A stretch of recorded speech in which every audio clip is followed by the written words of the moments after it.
भारत महान देश को आज़ादी की तुले आफ्ताब 15 अगस्त 1947 को नसीब हुई। शहीदों का खून रंग लाया, भारत के तिरंगे में साफ नजर आने लगा, क्योंकि कश्मीर से कन्याकुमारी तक आज प्यारा देश दुनिया के सामने उभरा था। लेकिन हमारे हमसाया मुल्क पाकिस्तान ने अपने मुल्क में खुशहाली और अमन कायम करने के बजाय जम्मू कश्मीर में 8 महीने यानी मई 1948 को चंद किराए के टट्टू के जरिए करगिल में धोखे से हमला किया और जोजिला, द्रास, शिंगो नदी और द्रय द्रास में हल्का ब्रिज को काट कर पूरे करगिल को अपने कब्जे में लेने का प्लान बनाया। लेकिन भारतीय फौज इस दौर में भी हर इम्तिहान के लिए तैयार थी। भारतीय फौज ने ऐसे टैंक और हथियार करगिल पहुंचाए जिसका अंदाजा पाकिस्तान के फौजियों के वहमो गुमा में न था। इधर सूबेदार हल्का बहादुर रहना ने नवंबर की सख्त सर्दी में द्रय द्रास को अबूर करके पुल को अपने कब्जे में लिया और दुश्मन को वापस उल्टे पांव जाने पर मजबूर किया। इस तरह 23 नवंबर 1948 को दूसरी बार करगिल को दुश्मन से आजाद कराया और इसी दिन को करगिल यौम फतह के नाम से मनाया जाता है। एक सर्विसमैन और कुछ विडोज या उनके फैमिली मेंबर्स के जरिए ही इस दिन को ना अपनाए। इस दिन की जो अहमियत है, इस दिन की जो इंपॉर्टेंस है करगिल की हिस्ट्री में बहुत ही ज्यादा है। लेकिन अनफॉर्चुनेटली करगिल के लोगों को और करगिल के आवाम को जितना इस दिन से हमें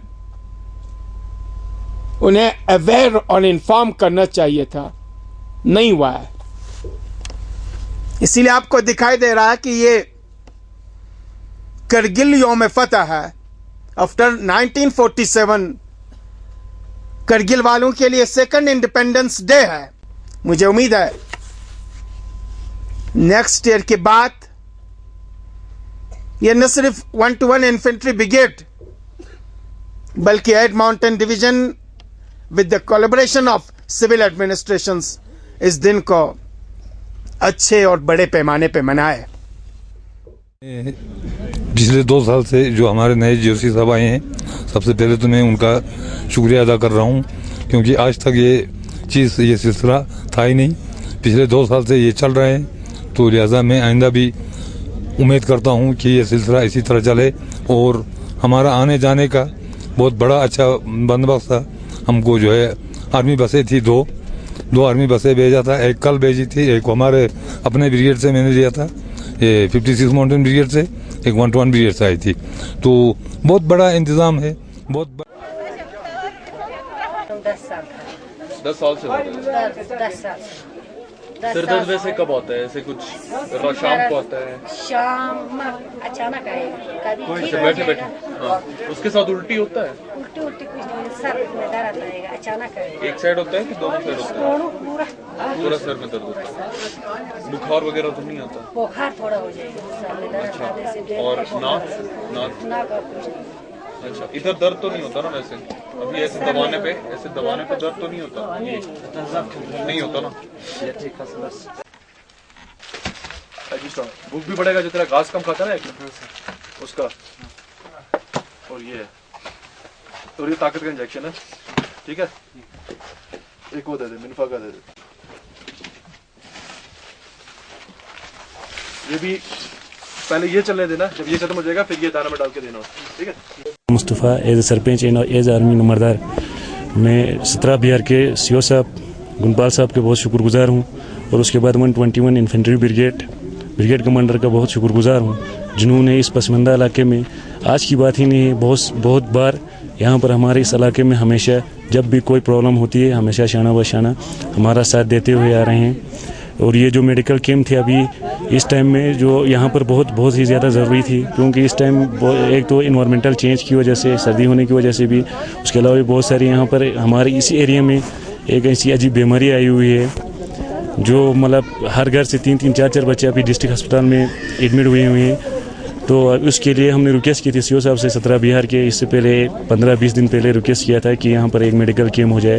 तो उसके लिए हम बहुत ही शुक्रगुजार हैं ब्रिगेड कमांडर साहब के भी और सीओ साहब के भी, जिन्होंने यहाँ पर मेडिकल कैंप और वेटरनरी कैंप दोनों यहाँ पर रखे, क्योंकि यहाँ पर जानवरों के लिए कोई हमारे एरिया में, इस इलाके में कोई वेटरनरी, इस एरिया में कोई वेटरनरी हॉस्पिटल या कोई क्लिनिक नहीं है यहाँ पे। तो उसके लिए मैं बहुत ही शुक्रगुजार हूँ।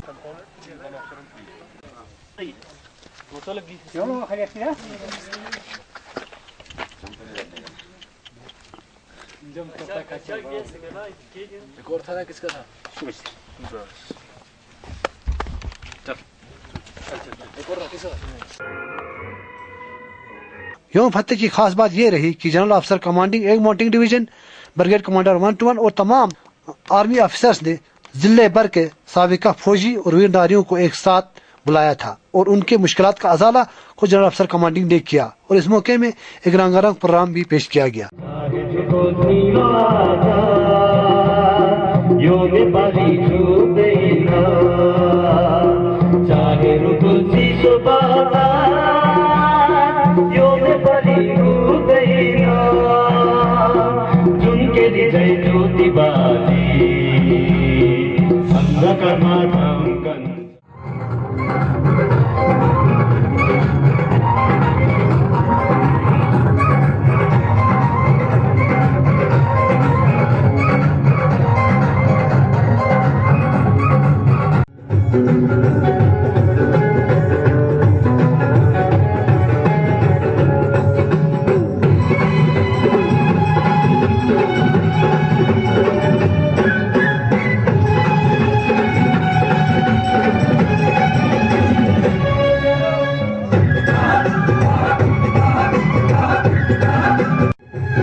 और करगिल यौम फतेह में हिस्सा लिया है। हम इसमें बहुत खुश हैं क्योंकि इन्होंने अपना घर का काम भी छोड़ा है और हर एक चीज़ छोड़कर बगैर नाश्ते के यहाँ पर इस हिस्से में रूल लिया है। जोशी साहब भी आए हैं, सीसी साहब भी आए हैं और यहाँ 120 ब्रिगेड का कमांडर साहब भी आए हैं। और इसी तरह मैं ये चाहता हूँ कि आगे इससे ज़्यादा तरक्की करें और भी ज़्यादा आदमी आए।